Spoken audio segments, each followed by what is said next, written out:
Hey, thanks for coming. I watched the movie Friends with Benefits today. That's the Timberlake Kunis sex comedy movie. And I'll try to be quick. I don't know if this movie's worth spending too much time on. And I must say, I really wasn't looking forward to seeing this movie. Someone talked me into it.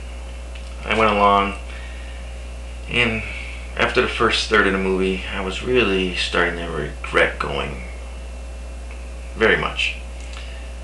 Because it starts off with Timberlake and Kunis just going back and forth, trying to be overly clever, just trying to force the humor into you. And it was just non-stop talking, and I was just so annoyed with these two. I just wanted them to shut up. And I just didn't like the direction it was going. Okay? I mean, there's a lot of sex scenes early on, and it was neither sexy nor funny. Now, if sex scenes aren't going to be, exciting to watch, it better damn well be funny. And they were trying to be funny. That was their purpose. But I didn't think it was funny at all. I thought it was very silly and even a little bit gross at times. And this movie, for the first third, was just not working for me. Then we get to the middle third of the movie, and things are starting to get a little more serious now. And I'm starting to get my interest. We have other characters in the movie here.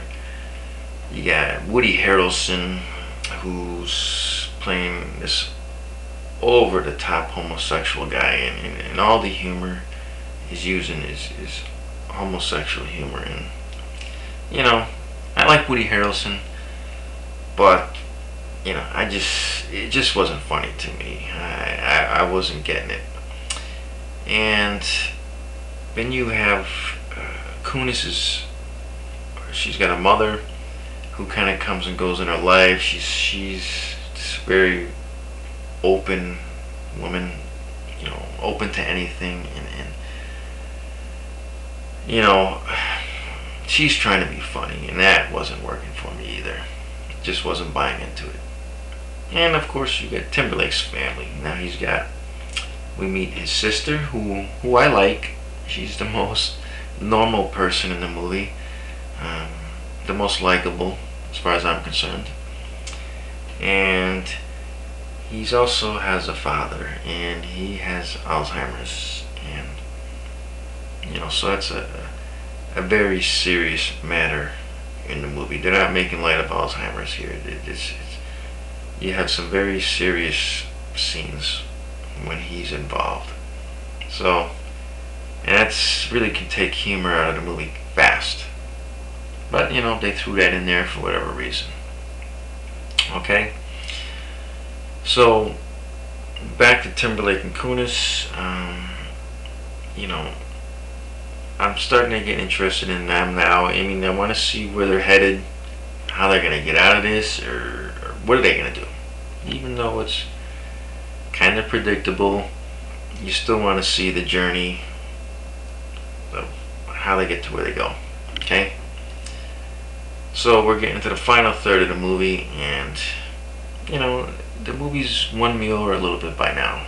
It's not exactly a glowing recommendation, but at least now I'm not regretting going like I was earlier in the movie.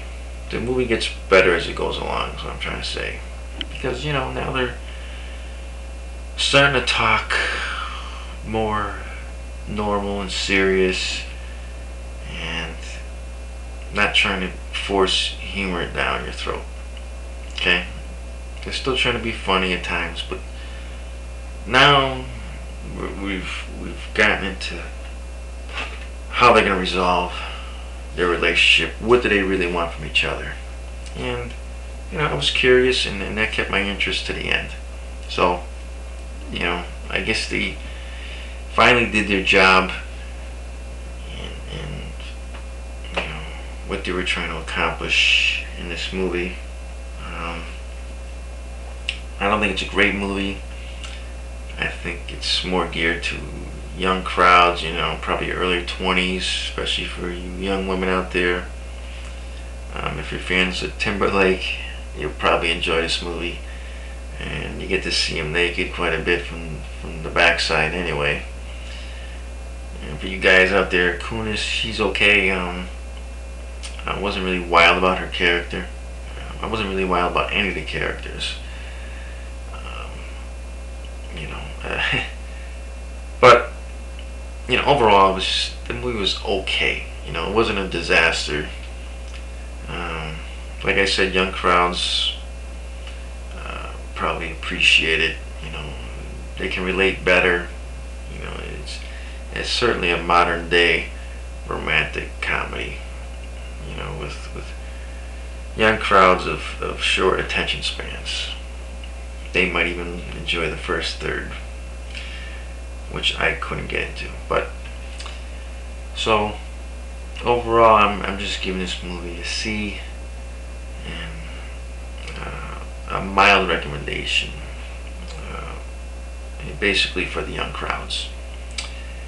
Okay, thanks for coming.